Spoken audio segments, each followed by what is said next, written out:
Thank you, Dave. That was lovely.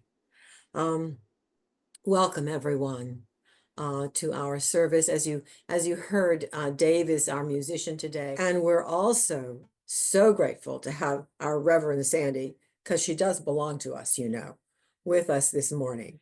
Our centering prayer today is a Sanskrit proverb. Look to this day, for it is life, the very life of life. In its brief course lies all the realities and verities of existence, the bliss of growth, the splendor of action, the glory of power. For yesterday is but a dream, and tomorrow is only a vision. But today, well lived, makes every yesterday a dream of happiness, and every tomorrow a vision of hope. Look well, therefore, to this day. And so it is.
Oh my goodness. Did you not go there? I did. That was just like the ripple that keeps on giving. Thank you, Dave. That was just beautiful. And yes, thank you, sir. And blessings to you. Be well. Um, Good morning, everyone. It's lovely to be here with you, as it is every time I come. And a part of it, I want you to know this because I thought of this some time ago. The reason I continue to say it's lovely, and not just because I like the word and because you are, is because there is a connection of trust. that I sense every time I sit down with you all. And oh, by the way, our talk today, my message, our co-creation, won't that be fun, is called Trust Walk. And I thought, you know what, that came from somewhere, someplace. And I'll tell you where I came to it. But before I do that, I just want you to know that you have a trust walk going on that I suddenly realized, my goodness. And I've said this to you before. And trust for me, and I'll also bring that out a little bit later, is being able to share your vulnerability with someone or someone's else and feeling safe in doing that. And that comes, and I'll read it later from basically Brene Brown. Those of you who are familiar with her work, she's been around for some time. She's changed a little bit in how she does her work, but I'm using her book called it's the book of the Atlas book of words, and many of them, it's a huge volume. I don't know, I was fortunate to be gifted with it, but she talks about all kinds of words and the meaning of those words, especially from both a definitive Webster point of view, as well as a spiritual, human, divine point of view. And it's quite a read, and I would encourage you, if you're interested in it, to not necessarily purchase it because it's big, or go to the library, do what you need to do. The other book that I've used today is one that I have wandered around with for some time, and Kaywood knows this because I called him one day in an absolute about the book that Richard Rohr wrote called Falling Upward. And some of you are shaking your heads like, yes, we know that one too. And why was I wandering around between pillar and post, along with Butterworth, which I always include in my wandering, about trust? And then you all came to mind, and I thought, oh my gosh, I'm going to tell you all how I got here. And along the way, share some things that you might find interesting to utilize in your own life. And why do I say utilize? I say utilize when I really mean demonstrate, which is our fifth principle. The fifth principle, and now I'm going to digress just a bit here. The fifth principle is one that I have given good shrift to, as my mother would say, over the years, but really never practiced to the point where I could be a Jimmy Carter and say to the presidents of the world, how's your prayer life? Meaning, I have not demonstrated to the fullness of the consciousness I know that I can achieve not being a good word, but go with me. And so when I heard that little story about among the many stories of our former president, Jimmy Carter, I thought, my goodness, and the man's 100, and they're putting that in the eulogy as something that's important. And it is important. And so I've been taking another look at our fifth principle. And the fifth principle talks a good bit about demonstrating the truth that you know. That's the Cliff Notes version. You all probably can mouth it better than I can. But it is in the demonstration that I think sometimes we fall short. And here's where I fall short. What the demonstration is in our fifth principle, and I'm actually going to read it because this is where I'm going with it, is shifting consciousness before we change our behavior. And meaning that we align with God and we receive the guidance of God in us before we shift our behavior. Many of us like to, as again, my mom would say, talk a good game. Man, I can tell you all about the fifth principle. But when it comes to shifting my consciousness and aligning with God before I demonstrate, that's a whole other kettle of fish. Now, pardon all these old sayings that I use, but it's how I move. And it means something to me because I can verbally put it down as to what the fifth principle is, but do I stop and actually shift my consciousness before I do my demonstration, if you will, of who I am and why I'm here in the world? And the answer would be no. The answer would be, I'm working on it, and I'm trying to work harder on it. And I'm inviting you to come along with me just this morning for this short time and see where you are as it relates to, here we go, trusting, as it relates to faith in demonstrating, meaning changing consciousness before we do our demonstration in alignment with spirit, mind, body, and soul, with God, if you will. And that takes practice. And so we all know that the fifth principle also declares that and says that is so, that is true.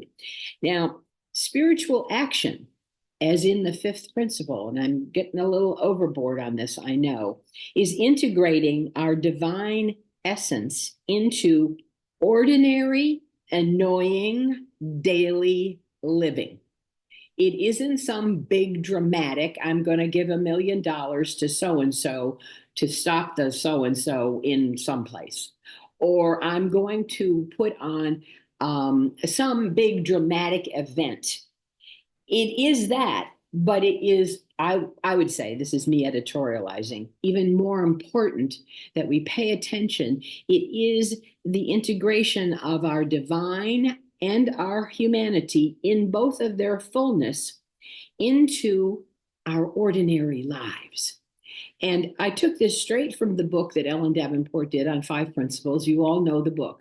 But I loved it when she says, we put that divine, wonderful, integrated part of ourselves with our humanity into not just our ordinary lives, but our annoying daily living. Meaning, you gotta be mindful, be self-aware, know what you are doing, and before you speak, become in alignment with God. Big order, I know. But where are we going with this, with trust? Let's back it up just a little bit. I called this a trust walk for a reason. I've experienced actually 3 trust walks in my life. One was when I was a young woman as a Girl Scout. And it's when Girl Scouts were like ruled the world, okay? We were definitely noticed. We did all kind of wonderfulness that they gave a lot of credit to the Boy Scouts for. One of those trust walks was in a forest on my own, let go with no supervision, given some ideas of how to get out. And I just have to use my best to do it. And I was pretty comatose the first time I took that first step. That was trust walk number 1. I did it. Everyone outside of me understood that I could do it, but I did it in some way that I remembered, and that was the Sunday school version of Our Father. I just kept saying it, saying it, and saying it. I also used my trust in my knowledge of the outdoors, how you mark a trail, how trees are bent, how animals move. I did have that knowledge. I was given that knowledge, and I trusted that as I moved through. The second time was when I was working for a corporation, and they decided a trust walk was just a jolly good thing to do to build teamwork. And I'll bet you some of you have had your own trust walks in that area, possibly, because it was very common in the 70s and 80s to have trust walks to build your teams. Teams were very big during my era anyway. And the trust walk was, you would actually go into a big, in my case, a big ballroom, and we were divided into groups. And then each one of us in our group would allow or trust the group to catch us when we went over backwards. Now, I don't know about you, but I'm a kind of individualist in those things. You know, it's like I don't even know who's behind me, and you're telling me they're going to catch me, and I see that floor down there. So that is why I decided, among other things, and I won't go into the other trust walk, why I named this trust walk. It's perfect. It's absolutely perfect because of the word trust. Now, here we go. The word trust, and I read to you from Brene Brown. Trust is more of a cognitive assessment than is emotion. And I'm telling you that or reading that to you because I'm going to insert faith. Because in our spiritual world, many times, and I've done it, I confuse faith and trust. I think they're the same thing, and they are not. And here's why. And I'm going to just go at it straight from Butterworth. Faith is a power that we were gifted and given. It is our birthright. It is part of our birthright. It is something that we already have. Unfortunately, many of us don't even know that necessarily, or if we know it, we don't use it appropriately. And trust is developed from faith. So if you have a strong faith, if you build your faith, if you work your faith, if you believe you even have that power, then how you trust, when you trust, and who you trust will stem and grow and be nurtured from the faith that you already have. Now, this is where it gets wonderfully, I think, expressive in how we build what Father Rohr calls the larger life, the bigger territory that Elijah talks about in each one of us. And it's we who build it. And we build it by not only a study, but a practice, a fifth principle demonstration of the connection of the divine and the human in demonstrating our faith. And how we do that very often is in how we express and believe and demonstrate trust. So I'm going to ask you a couple questions here and just be thinking about it. Who do you trust? Number one. Do you trust yourself? Oh, what are you talking about, Reverend Sandy? I'm talking about, do you trust yourself? And that doesn't mean that I remembered my car keys and I know where my glasses are. I'm talking spiritual work here, people. When was the last time you asked yourself if you trusted yourself? Do you have a faith in God? That's another question. And how does that faith manifest itself? So when you'll notice immediately, I used one-time trust and one-time faith, and I did it on purpose because we as spiritual students haven't always been schooled or understand there's a difference between the two.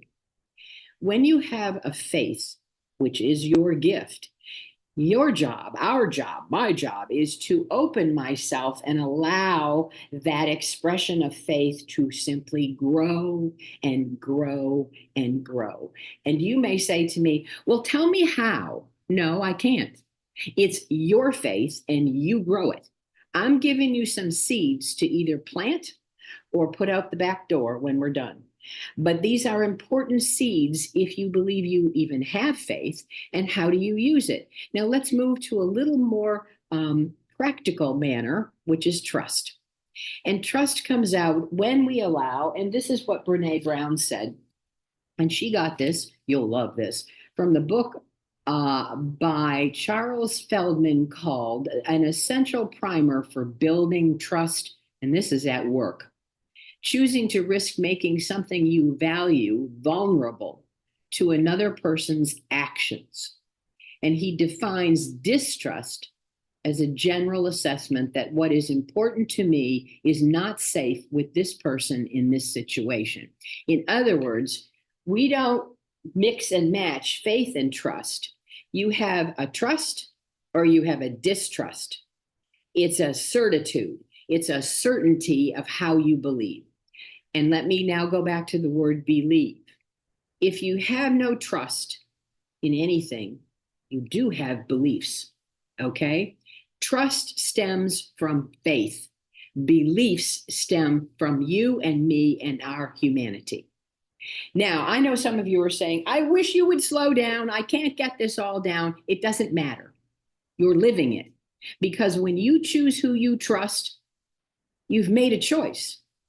And that choice is a human choice. What I'm asking you to do is remember, if not first, certainly remember your divinity and bring it into opening to your faith before you make decisions about trust and distrust. Because if your faith is open, if your faith is strong, your decisions about who and what you trust, including yourself, Sandy, stop that, will be strong, and they will come from a knowing based on your faith. And now faith is a very important concept for all of us, we know. And I'm going to circle back here just so we make sure we're straight on this.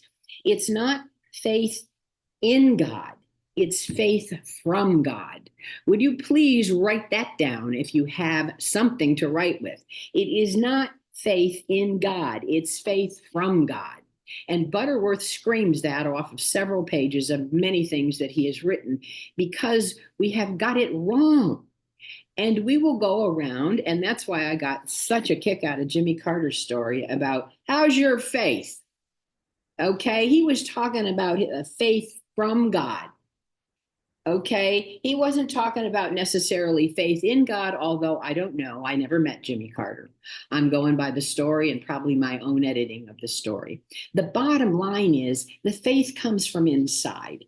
When you trust someone, that's generated to the outside, because you're either trusting someone out there or something out there or some group out there, or you're trusting yourself, sometimes and many times in an out there situation. When you're confused about trusting yourself, go to God, always to God first, and then do your work. And I think some of us, myself included, have rolled around a little too long in thinking that faith and trust were the same. And there's one thing I want to do before we end this. Well, we're not going to end it just yet. I want to give you some tools about trusting that might clean up the information. It's also tools that come out of a toolbox that we all talk about in the fifth principle. Back to the fifth principle. Remember, you are perfectly human and perfectly divine. Use them both. Have faith in your divinity and trust in the demonstration of your faith in our world, in your life, and how you move about and navigate the challenges in your life. And some of us right now are mightily challenged in a world that is scrappy. Some people think it's on fire, but it's a world that is turning. And we have a wonderful, yes, I said wonderful, opportunity to understand how are we going to turn with that world? Are we going to turn with that world? Do we understand that our gift of faith is ours, and it's ours to demonstrate in this turning world? The gift of trust is a gift that you can perfect, you can develop, and you can go forward with based on your faith work. How's your faith? How are you coming with your faith? Are you working on your faith, or did you put it on a shelf and, as Butterworth said, take it out on Sunday, put it on like an old suit, and when you get home, take it off? And those are his words. So I say to you, it is worth examining, and I'm asking you to take a look at that. Faith doesn't change reality. That's another thing that I want to bring out here today, but it can change our perception of reality. And faith is that gift. We have it. Do you use it? Do you understand it's a power to be utilized? Some people in their demonstration, and this is an old one from Emmett Fox, who said a long time ago, I'd rather see a sermon than hear one. Now, I've spent time this morning and you're hearing me, or maybe you've gone into another room. I don't know. But I get that, and I bet you do too. That's part of the demonstration of trusting life and knowing our faith is strong, to see a sermon in our everyday, ordinary, annoying life. Do you see those acts? When you're scrolling the TV, and maybe some of you don't scroll the TV, and you go through the daily living, the daily grasping, the surviving, and the thriving that you can see in a panoply across your screen. And do you see the Christ? Or is it caught up in the horror? Do you make the decision, I'm going in faith, I'm standing in faith, and more importantly, I'm opening up to even more faith? And I'll give you a quick example of this that I saw one day in a panoply of Anderson Cooper and CNN, and it was this simple. He was interviewing yet again another family that he wanted them to tell how he felt or how they felt. And he came upon in the street a woman, her husband, two children of maybe grade school age, and a young child she was holding on her hip. And the young child on her hip kept saying, "When are we going home? Where's home? When are we going home?" And she said it several times, as little children do. And the mother looked at Anderson, looked at her family, and said to the child, "This is home." Now, that, my friends, is a woman who is rocking her faith. Pardon that expression. And I don't pardon it, because rock is what trust is when we work our faith. We trust in God. We do believe that even in the midst of all that looks so awful, God exists.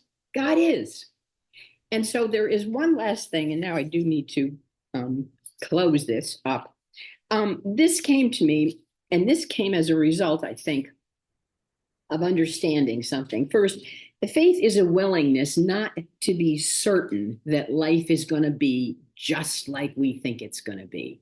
And it's trusting yourself and those around you, your fellow human beings, that even in uncertainty, we're going to do it because God is in all things. And frankly, there's nothing certain other than faith is. How you want faith to look and be, that is your perception and part of your work. But this came to me, and I'm sharing it with you, and we'll close with this. And I keep saying one more thing, and I do have one more thing. The first thing is, are you willing to live in an uncertain world with trust? In other words, there's nothing certain in our world. Nothing, people, nothing.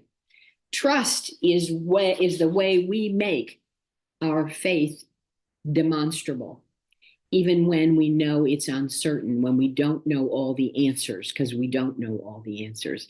But this came to me. My trust, my faith is this: God alone is in charge. God alone is good. And while you walk with that, put it in your heart. Think about it, align with it, and see how it demonstrates and manifests in your world, in an ordinary, everyday, annoying world that we all live in. And here are Butterworth's final words, and I truly do mean this. Your need is simply to get your consciousness centered in God, centered in the realization that the whole universe believes in you. The whole universe is flowing into and through you. Your need is to accept it and let it happen, and to let yourself be directed out of that consciousness in faith-believing attitude, to know you are a spiritual being. And so, armed with this believing attitude, you can proceed to go about your business, doing the things that need to be accomplished, and doing them easily. You do them out of the flow of your own consciousness of the divine process that's working within you. And so now I close this part of our time together. You see what you have co-created. My goodness, my face is warm. So let us take our warm faces, our beautiful hearts, and our open, flying consciousness into meditation. And let us very gently bring ourselves to this place, to this consciousness, and be grateful and give gratitude in all things as we affirm we are fully divine and we are fully human. We are on earth to express God as me, as part of spirit in its infinite variations. I am free and unlimited, the creator of my experience. What I believe comes to me. What I want is already mine. Faith is a gift, one of many powers that we have that is our birthright. And here and now we affirm and declare, I live my faith. I open my divinity to its expansiveness, to experience and to begin to know eternal possibilities. What I perceive becomes real. What I know is the playfulness and creativity that I recognize as God's image in me. We truly are co-creating together our lives in this world. We play a part. And we trust in that part that we play because that trust is built and developed in our faith, our very strong faith. Our roles are individualized expressions of the divine. And the universe would not be complete without each one of those expressions. The future is ours to design.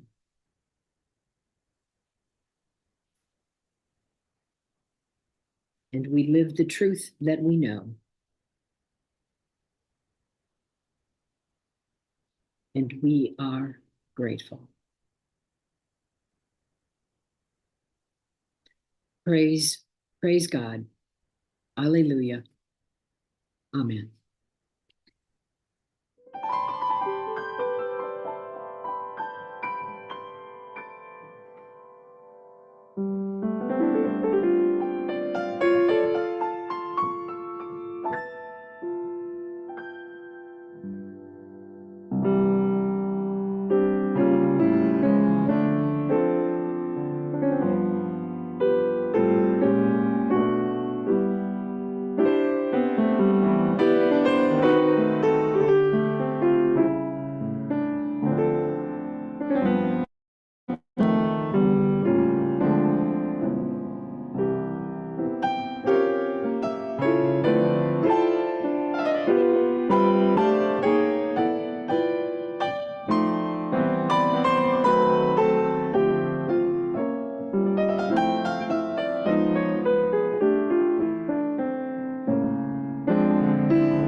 Just absolutely gorgeous. Thank you, Dave, for that music. Uplifting. Thank you, Reverend Sandy, for such a powerful message and empowering meditation, giving us really something good to take into our week. And thank you, Cheryl, for the structure and flow that you bring to today's service and brings it all to us. And thanks to everybody who's here, who's a part of this wonderful community that makes it so fun to pop in on a Sunday morning. It's just great to be a part of this. And fortunately, we have a chance to give back by our presence, by our gifts, by our service, and of course, by our financial support. And there are several ways to do that. Anytime you need a refresher on these options, you can go to our website, unitycenterdc.org, and click on donation. And you'll see the different options. But we've got it all now, right? With Venmo, with PayPal, with Zelle, you can write a check. All that works just fine. The important thing is to be a part of the flow, the giving and receiving energy flow that keeps this all happening and is so enriching in so many ways for us. Our closing prayer comes from Myrtle Fillmore's Healing Letters, and it is called My Love to Thee, and she adapted it from the Rosary. So please pray with me. The hours I've spent with thee, dear Lord, are pearls of priceless worth to me. My soul, my being merge in sweet accord in love for thee, in love for thee. Each hour a pearl, each pearl a prayer, binding thy presence close to me. I only know that thou art there, and I am lost in thee. O glorious joys that thrill and bless, O visions sweet of love divine, my soul its rapturous bliss can ill express, that thou art mine, O Lord, that thou art mine. And so it is.